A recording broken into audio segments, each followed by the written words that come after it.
Buenos días, mi nombre es Carolina González, soy investigadora PhD de Agrosavia y actualmente me desempeño como jefe del Departamento de Agrobiodiversidad. Tenemos el placer de entrevistar a Óscar Cortés. Óscar, bienvenido. Muchas gracias. Óscar es profesor e investigador con más de 15 años de experiencia de la Universidad Complutense de Madrid. Tiene una amplia trayectoria en el campo de genética de poblaciones, producción animal y recursos genéticos o recursos zoogenéticos. Igualmente es especialista en biología molecular y análisis de datos genéticos.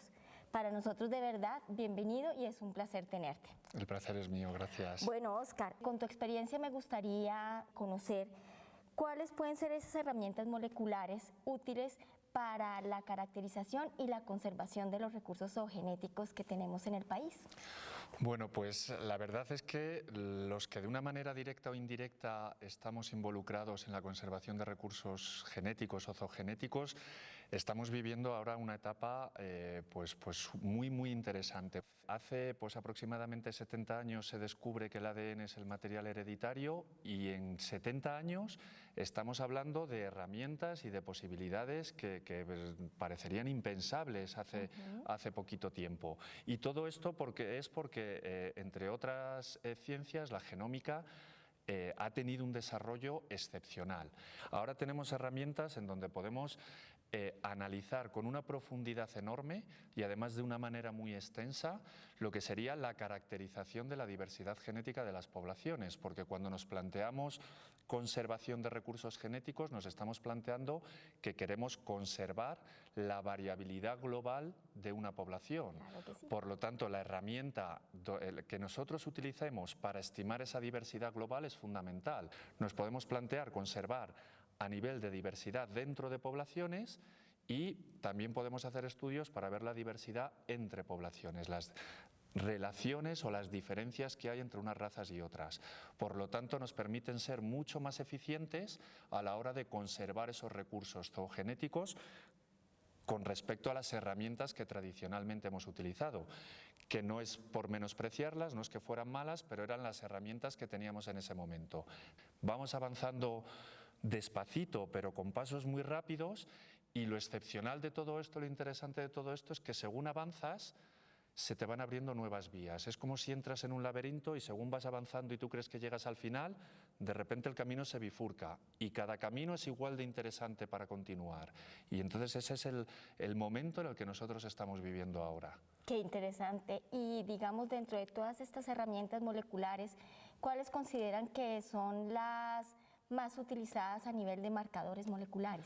Tradicionalmente en los últimos años se venían utilizando los microsatélites, que tenían una serie de características en ese momento muy útiles para hacer este tipo de análisis que fueran de utilidad para la preservación de los recursos genéticos.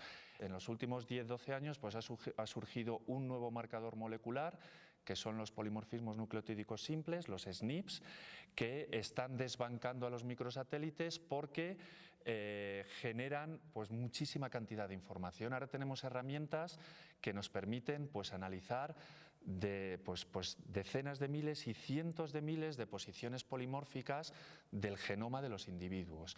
Y al tener tal cantidad de información, otra ventaja es que esos polimorfismos los tenemos ampliamente distribuidos por todo el genoma.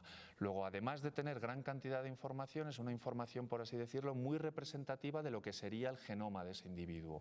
Por lo tanto, los marcadores que tradicionalmente se han venido utilizando, que son los microsatélites, y que se siguen utilizando, han sido herramientas muy valiosas y ahora está surgiendo, ya lleva tiempo, donde han surgido los SNPs, que sería la herramienta que ahora mismo está desbancando los microsatélites y más se está utilizando en lo que serían los análisis de diversidad genética y de conservación de los recursos zoogenéticos. ¿Y estos mismos marcadores pueden ser utilizados para los programas de selección? Por supuesto, es lo que comentaba antes, que vamos dando pasitos cortitos muy rápidos y que se te van abriendo nuevas vías a cuál más interesante. Lo podemos utilizar, como hemos comentado anteriormente, en temas de diversidad genética, pero esas herramientas también nos están dando muchas posibilidades a la hora de identificar genes o variantes, polimorfismos responsables de caracteres de interés.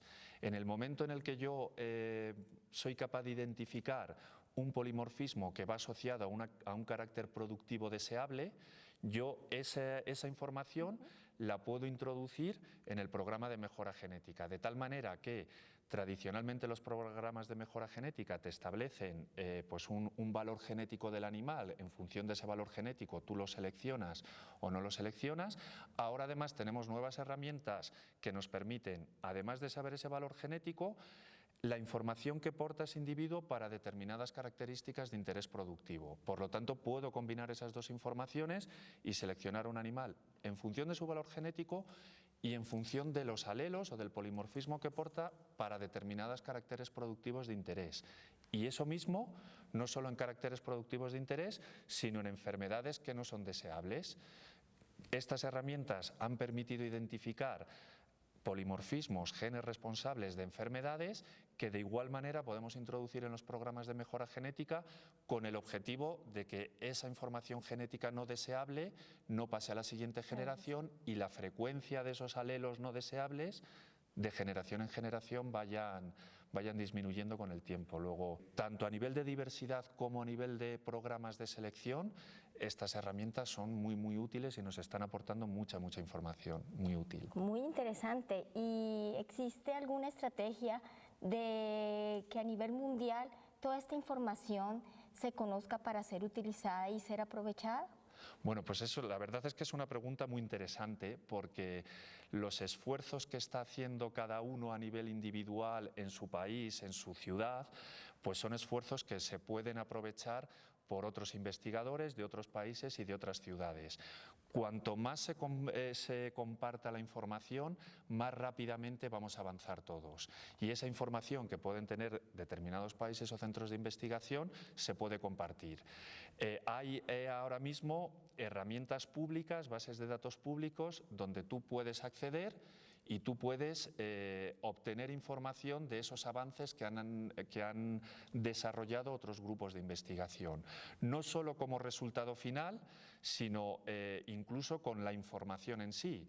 Estas herramientas, pues yo puedo estar en un centro donde analizo con estas herramientas una serie de razas, yo puedo publicar esa información para que sea útil para otra gente y además esa información genética bruta, por decirlo, la información bruta, lo que yo puedo es hacerla pública también para que otros grupos puedan coger esa información y hacer análisis en comparación o en conjunto con sus razas o con la población con la que estén trabajando. Cuanto más compartamos, más rápidamente vamos a avanzar y entonces yo creo que eso es algo que tendríamos que hacer un esfuerzo todos por intentar compartir la información que disponemos. Entiendo que es un tema que en algunas ocasiones puede ser un poco sensible por las circunstancias que sean, pero sí considero que es importante compartir todo, no solo los resultados, sino la información bruta en sí. Bueno, Oscar, de verdad que ha sido un placer tenerte con nosotros en el día de hoy y espero que puedas seguir regresando a nuestro país para compartir todo este conocimiento y experiencia que tienes en este tema. Pues daros las gracias y como me sigáis tratando tan bien como me habéis tratado esta vez, seguro que me volvéis a ver otra vez por aquí porque es un placer estar aquí, lo bien que me estáis tratando. Muchas gracias. Muchas gracias.